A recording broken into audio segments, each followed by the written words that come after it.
আন্তর্জাতিক বাংলা সংবাদে সবাইকে স্বাগত। সুপ্রিয় দর্শক শ্রোতা, পৃথিবীতে চলছে তৃতীয় বিশ্বযুদ্ধের সম্পূর্ণ আনাগোনা প্রস্তুতি। জানিয়ে দেব আমাদের হাতে থাকা গুরুত্বপূর্ণ আপডেট বাংলা সংবাদ। শুরুতে থাকছে সংবাদ শিরোনাম, এরপর জানাবো বিস্তারিত। যুদ্ধের জন্য সম্পূর্ণ প্রস্তুতি, ইরান আরাগচির ঘোষণা। পিছু হটলেন ট্রাম্প, চীন বাদে সব দেশের উপর শুল্ক স্থগিত। এবার যৌথ সামরিক মহড়া শুরু করেছে ইরান, রাশিয়া, চীন। এদিকে পরমাণু যুদ্ধের জন্য প্রস্তুতি নিচ্ছে উত্তর কোরিয়া। যুক্তরাষ্ট্রে পাল্টা শুল্ক আন্তর্জাতিক বাণিজ্য আইন লঙ্ঘিত হয়েছে, জানালো রাশিয়া। পারমাণবিক বোমা মেরে দক্ষিণ কোরিয়ার সেনাকে শেষ করে দেবে রেগে আগুন কিমের বন।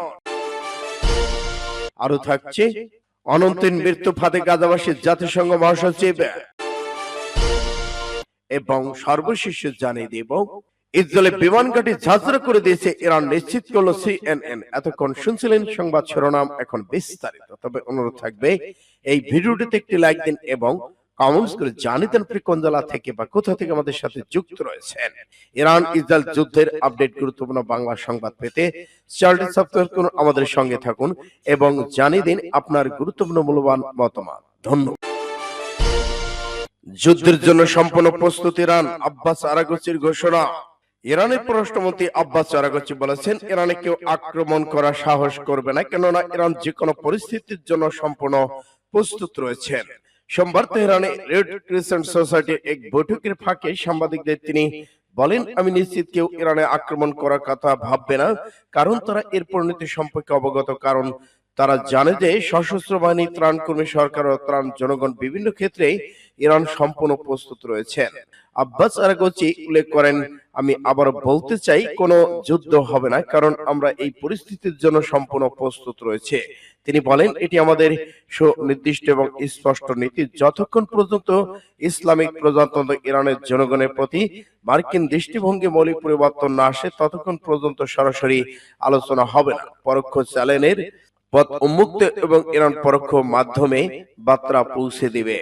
তিনি জোর দিয়ে বলেছেন, আমাদের লক্ষ্য উদ্দেশ্য হলো জাতীয় স্বার্থ নিরাপত্তা নিশ্চিত করা, এর সাথে আমরা কখনোই আপোষ করব না। তিনি আরো বলেছেন, বর্তমান মার্কিন নীতি, অভিযোগ ও ভয়াবহ দাবির কারণে সরাসরি আলোচনা অসম্ভব হয়ে পড়েছে। সূত্র ইত্তেফাক। পিছু হটলেন ডোনাল্ড ট্রাম্প, চীন বাদে সব দেশের উপর শুল্ক স্থগিত। বিশ্বের বেশিরভাগ দেশের উপর পাল্টা শুল্ক আরোপের যে সিদ্ধান্ত নিয়েছিলেন মার্কিন প্রেসিডেন্ট ডোনাল্ড ট্রাম্প, সে সিদ্ধান্ত 3 মাসের জন্য স্থগিত ঘোষণা করেছেন তিনি। তবে চীনা পণ্যের ক্ষেত্রে বাড়তি শুল্ক আরোপের সিদ্ধান্ত বহাল থাকবে বলে সামাজিক মাধ্যম ট্রুথ সোশ্যাল করা এক পোস্টে উল্লেখ করেছেন ট্রাম্প। মার্কিন সংবাদ মাধ্যম সিএনএন প্রতিবেদনে জানানো হয়েছে, অন্য দেশের ক্ষেত্রে ট্রাম্প নমনীয় হলেও চীনের উপর আরোপিত শুল্ক 104% থেকে বাড়িয়ে 125% করার সিদ্ধান্ত নিয়েছেন। বুধবার ট্রুথ সোশ্যাল এক পোস্টে ট্রাম্প বলেছেন, 90 দিনের জন্য পাল্টা শুল্ক স্থগিত করেছে। এই সময় 10% পাল্টা শুল্ক কার্যকর থাকবে। তিনি আরো লিখেছেন, বিশ্ববাজারের প্রতি চীনের যে অসম্মান, তার ভিত্তিতে তিনি ঘোষণা করেছিলেন যে চীনের উপর আরোপিত শুল্ক এখন থেকে 125% হবে, যার সঙ্গে কার্যকর হবে। আশা করি খুব শিগগিরই চীন বুঝবে যে যুক্তরাষ্ট্র অন্যান্য দেশকে ঠকিয়ে চলা। ট্রাম্পের এই ঘোষণার পর মার্কিন শেয়ার বাজারে রীতিমতো উচ্ছ্বাস দেখা যায় বলে জানিয়েছেন সিএনএন। ডাউ সূচক এক লাফে 2200.5.9% বেড়ে গেছে। বিশ্বের বেশিরভাগ দেশের বিরুদ্ধে ট্রাম্পের পাল্টা শুল্ক আরোপের এই ক্যাম্পেইন নিরাশায় ছিল বাংলাদেশও। ট্রাম্প বাংলাদেশি পণ্যের উপর 37% শুল্ক আরোপের সিদ্ধান্ত নিয়েছিলেন। এই ঘোষণার পরপর প্রধান উপদেষ্টা ডক্টর ইউনূস এক চিঠিতে 3 মাসের জন্য এই বাড়তি শুল্ক আরোপের সিদ্ধান্ত স্থগিতের অনুরোধ করেছিলেন ট্রাম্পকে। সেই কথাই মানতে প্রস্তুত হয়েছেন ট্রাম্প। সূত্র ফাস্ট টুডে। যৌথ সামরিক মহড়া শুরু করেছে ইরান, রাশিয়া এবং চীন। ওমান উপসাগরে বার্ষিক যৌথ সামরিক মহড়া শুরু করেছে ইরান, রাশিয়া এবং চীন। মার্কিন প্রেসিডেন্ট ডোনাল্ড ট্রাম্প দীর্ঘদিন পশ্চিমা জোটকে উড়িয়ে দেওয়ার পর সোমবার এই যৌথ মহড়া শুরু করেছে ইরান, রাশিয়া এবং চীন।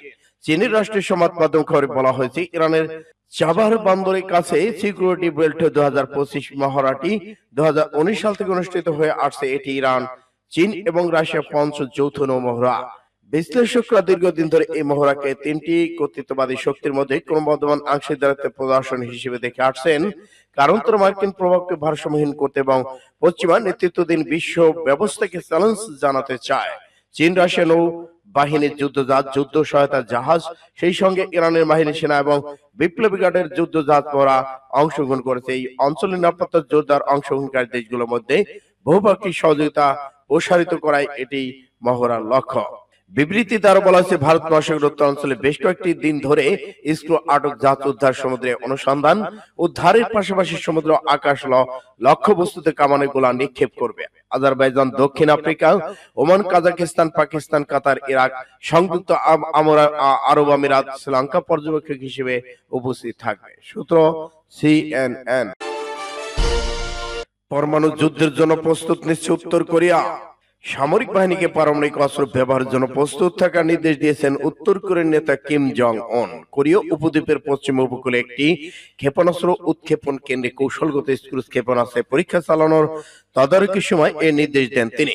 শত্রু সংঘাতের পরিবেশকে লালন করছে এবং উস্কে দিচ্ছে বলে মন্তব্য করেন তিনি। দেশটির সরকারি গণমাধ্যম KCN জানিয়েছে, বুধবার বেশি কিছু ক্রুজ ক্ষেপণাস্ত্র সফল পরীক্ষা চালিয়েছে তাদের সেনারা। এই উৎক্ষেপণে সরাসরি তদারকি করেন প্রেসিডেন্ট কিম জং উন। সেই সময় তিনি সামরিক বাহিনীকে পারমাণবিক হামলা চালানোর প্রস্তুত নির্দেশ দিয়েছেন। ক্ষেপণাস্ত্র উৎক্ষেপণ অনুষ্ঠানে কিম বলেছেন, যেসব শত্রু উত্তর কোরিয়ার নিরাপত্তা পরিবেশ ক্ষতিগ্রস্ত করার চেষ্টা করেছে তাদেরকে সতর্ক করতে ক্রুজ ক্ষেপণাস্ত্র পরীক্ষা এবং পারমাণবিক অস্ত্র ব্যবহারের সক্ষমতা দেখানো হয়েছে। শক্তিশালী আঘাত করার ক্ষমতাই নিখুঁত প্রতিরক্ষার সক্ষমতা প্রমাণ দেওয়া বলে মন্তব্য করেছেন। যুক্তরাষ্ট্রে পাল্টা শুল্ক আন্তর্জাতিক বাণিজ্য আইন লঙ্ঘন করেছে, জানালো রাশিয়া। বিভিন্ন দেশের উপর চাপ প্রশাসন যে পাল্টা শুল্ক আরোপ করেছে ডোনাল্ড ট্রাম্প, সেদিনের মাধ্যমে আন্তর্জাতিক বাণিজ্যের নিয়ম লঙ্ঘিত হয়েছে বলে অভিযোগ করেছে রাশিয়া। বিশেষ করে চীনের পণ্য আমদানির উপর 104% শুল্ক আরোপ করাটা কোনোভাবেই আন্তর্জাতিক বাণিজ্যের রীতিমতো পড়ে না বলে মন্তব্য করেছেন দেশটি। রাশিয়ার পররাষ্ট্র মন্ত্রণালয়ের মুখপাত্র মারিয়া জাখারোভা বলেন, ওয়াশিংটন আন্তর্জাতিক বাণিজ্য আইন মেনে চলে বলে মনে করা হচ্ছে না। গত ফেব্রুয়ারিতে ট্রাম্প প্রশাসন চীনা পণ্যের উপর 10% শুল্ক বৃদ্ধি করার পর তাতে আপত্তি জানিয়ে বিশ্ব বাণিজ্য সংস্থার কাছে অভিযোগ করেছিল চীন। কারণ বাণিজ্যের ক্ষেত্রে বিরোধ দেখা দিলে সব পক্ষের সঙ্গে কথা বলে সাধারণ বিশ্ব বাণিজ্য সংস্থা সমস্যাটি সমাধান করে থাকে। এই সংস্থার মাধ্যমে বিরোধ নিষ্পত্তি না হলে একক সিদ্ধান্তে যুক্তরাষ্ট্র যেভাবে অন্য দেশের উপর বাড়তি শুল্ক আরোপ করেছে সেটি বিশ্ব বাণিজ্য সংস্থার মৌলিক নিয়ম লঙ্ঘন করেছে বলে মারিয়া জাখারোভা অভিযোগ করেছেন। উল্লেখ্য, আজ থেকে সারা বিশ্বে কার্যকর হচ্ছে যুক্তরাষ্ট্রের পাল্টা শুল্ক। পূর্ব ঘোষণা যে 9 এপ্রিল এই বাড়তি শুল্ক কার্যকর হওয়ার কয়েক ঘন্টা আগে চীনের শুল্ক হার 84% বাড়িয়ে দিয়েছে ট্রাম্প। এতে দেশটির শুল্ক বেড়ে 104% পৌঁছেছে। এর জবাবে মার্কিন পণ্য 84% শুল্ক আরোপ করেছে চীন। 10 এপ্রিল থেকে এটি কার্যকর হওয়ার কথা রয়েছে। সূত্র BBC। পারমাণবিক বোমা মেরে দক্ষিণ কোরিয়ার সেনাকে শেষ করে দিবে রেগে আগুন কিমের বোন। উত্তর কোরিয়ার নেতা কিম জং উনের বোন দক্ষিণ কোরিয়াকে চরম সতর্কবাণী শোনালেন। দক্ষিণ কোরিয়ার প্রতিরক্ষা প্রধানের মন্তব্যের প্রেক্ষিতে পরমাণু অস্ত্রে হুমকি দিলেন কিম ইয়ং। উত্তর কোরিয়ার নেতা কিম জং উনের বোন কিম ইয়ং জং মঙ্গলবার বলেছেন, উত্তর কোরিয়া তাদের পরমাণু অস্ত্র ব্যবহার করে দক্ষিণ কোরিয়ার সেনাবাহিনীকে নির্মূল করবে। গত সপ্তাহে দক্ষিণ কোরিয়া প্রতিরক্ষা প্রধান শোকের করা মন্তব্যের প্রেক্ষিতে এই সতর্কবাণী এলো জং এর। এ নিয়ে গত 3 দিন দক্ষিণ কোরিয়াকে দ্বিতীয় হুঁশিয়ারি। এর আগে দক্ষিণ কোরিয়া প্রতিরক্ষা প্রধান শোকের শুক্রবার বলেছিলেন যে দক্ষিণ কোরিয়া সেনাবাহিনীর কাছে এমন অস্ত্র রয়েছে যা উত্তর কোরিয়া যে কোনো লক্ষ্যবস্তুতে সঠিকভাবে এবং দ্রুত আঘাত করতে সক্ষম। উত্তর কোরিয়া যেখান থেকে মিসাইল লঞ্চ করতে পারে সেখানে আঘাত আনতে পারবে দক্ষিণ কোরিয়ার এই অস্ত্র। অন্তহীন মৃত্যু ফাঁদে গাজাবাসী। জাতিসংঘ মহাসচিব, ইসরায়েলের অবিরত হামলায় মৃত্যুপুরীতে পরিণত হয়েছে গাজার। টানা 1.5 বছর ধরে চালানো এই আগ্রাসন নিশ্চিত হয়েছে 50,000-এর বেশি মানুষ। তবু থামছে না বর্বর সেনারা, এখনো চালাচ্ছে তাণ্ডব। প্রতিদিনই বাড়ছে নিহতের সংখ্যা।